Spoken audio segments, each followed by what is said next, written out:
Okay, so we'll start out with the purpose of computer and network forensics. Okay, so we have our NIST definition, right? So it's the application of science to the identification, collection, examination, and analysis of data while preserving the integrity of the information and maintaining a strict chain of custody for the data, right? So that makes sense. If you're going after folks, you got to make sure everything is done properly, is done right.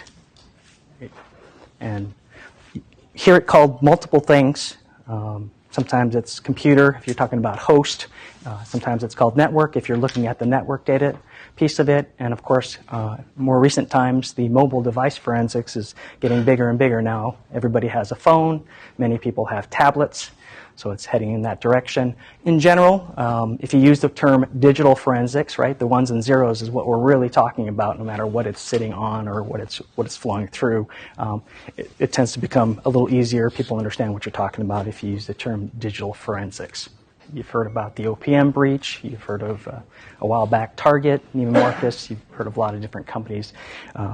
So basically, it's coming down to the point where all organizations, it says no major, but actually all organizations should be looking at getting a forensic capability. Now, there's a spectrum of this capability, right? I'm not saying every organization needs a team of 3 or 5 people that go out and actually do digital forensics and incident response, so much as sometimes it's enough, if it's a small enough organization, to have a phone number that you can call and a reliable organization that you can reach out to.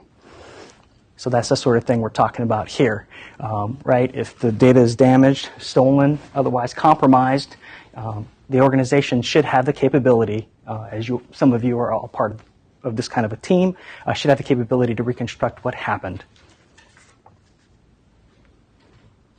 So, the need for digital forensics from a numbers standpoint, looking back in 2011, it was almost $64 billion for global cybersecurity. The market was spending that much, and between now and 2017, it is looking to almost double. That's a significant amount of money, right? $120 billion going to be spent. And as I just also mentioned, the cybercrime seems to be climbing very rapidly. You keep hearing about it. Pretty much every week or so, you'll hear about somebody getting hacked or some data being compromised. The cost for global cybercrime in 2011 was $110,000, and you can see in 2014, just last year, that quadrupled to $445 billion. And that is way, way fast for what's happening, right? That's going to end up being a lot worse before it gets better, I believe. And the 2014 study shows 22% increase in successful attacks, right? You know that there's always things hitting your firewall, always these things that are trying to get at the users through phishing emails. But when there's a 22% increase in successful things happening, are they getting better? Are we not paying attention? So there's a little bit of possibly both of that, right? 1.3 successful attacks each week per company. And then back in 2012, and then 1.7 now, an increase, or I shouldn't say now, in 2014. So generally speaking, getting owned, getting hacked may be a foregone conclusion. It's not guaranteed, obviously, but in many cases, it's happening. It's just a matter of when you either recognize it or when they finish and they leave. Okay, so the true purpose of digital forensics is to get answers to questions, right? So this is the who, what, where, when, how part of things, right? Who actually did the perpetration, who perpetrated the act? Is there attribution? This piece is very difficult, as you've probably seen in the news. Sometimes they leave very little traces, and you have to guess as to who might have done these things.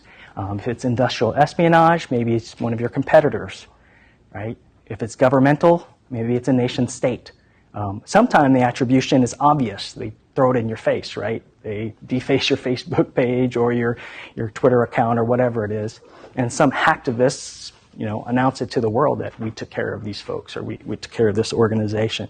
So that piece can be answered sometimes, but most times, especially through forensics, it's quite difficult. You end up with a user account that got used to attack you, or an IP address that it came from, or a domain that it came from. So that part can be a little bit difficult to actually attribute. So what did they gain from the attack? That's a key piece, right? That's what you really need to know. What did they take? What were they looking for, right? And when you find that out, when you figure that portion of it out, you figure out what did we lose? Was it PII, personally identifiable information for our people? Are we talking about credit card numbers? Are we talking about social security numbers? It could be intellectual property, right? So it could be a pretty big thing. Where did it happen? These are part of the forensics piece that you'll be dealing with, in that you'll be able to see, depending on where your indications come from.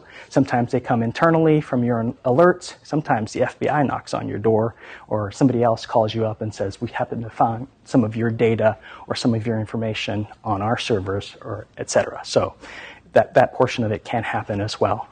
Did it happen on a server, on a host? That's the kind of things that you'll be looking for when you're doing the actual digital forensics piece of it. And then when did the exploit occur, right? And over what time span? This is something that also, as soon as you find out what's going on, and depending on where in the process, it's quite rare to start or be able to see things happening at the very beginning of an attack. Most times you find out that you've already been hacked, or data was leaving that you discovered through if you have a data loss prevention program or some other way, you'll find out what happened kind of at the end. The information's already gone. And so your timeline starts with, now we found out, how long have they been here? How long have they been doing what they've been doing? And then how do they execute the exploit? That part's also a chain, usually starting backwards as well. You'll find out that something happened, and you go from there. How did they get here? Did they go laterally inside our networks? How did they get in initially? Did they get somebody to click on a phishing email? Did they do a drive-by website where people went to a website thinking it was fine and they downloaded something and they ran it?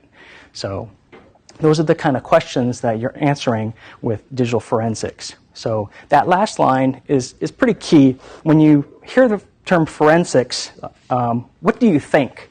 Can I get somebody what sort of things do you think of when you hear forensics? Evidence. Deep investigation. Okay. Evidence. Okay. After the fact. After the fact. Okay.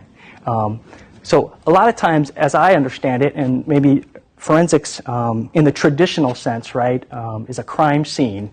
And so the idea of guilt and innocence, like really finding the bad guy, is there. But actually, for digital forensics, a lot of times it'll be very difficult to actually get to the guilt portion of it. You'll be able to say what happened, and from there, the analysts perhaps and the investigators perhaps can get to whether or not this person did something wrong, actually did something wrong. But you got to get the pieces first. So that's what the digital forensics piece is actually about, is to get the answers to those questions.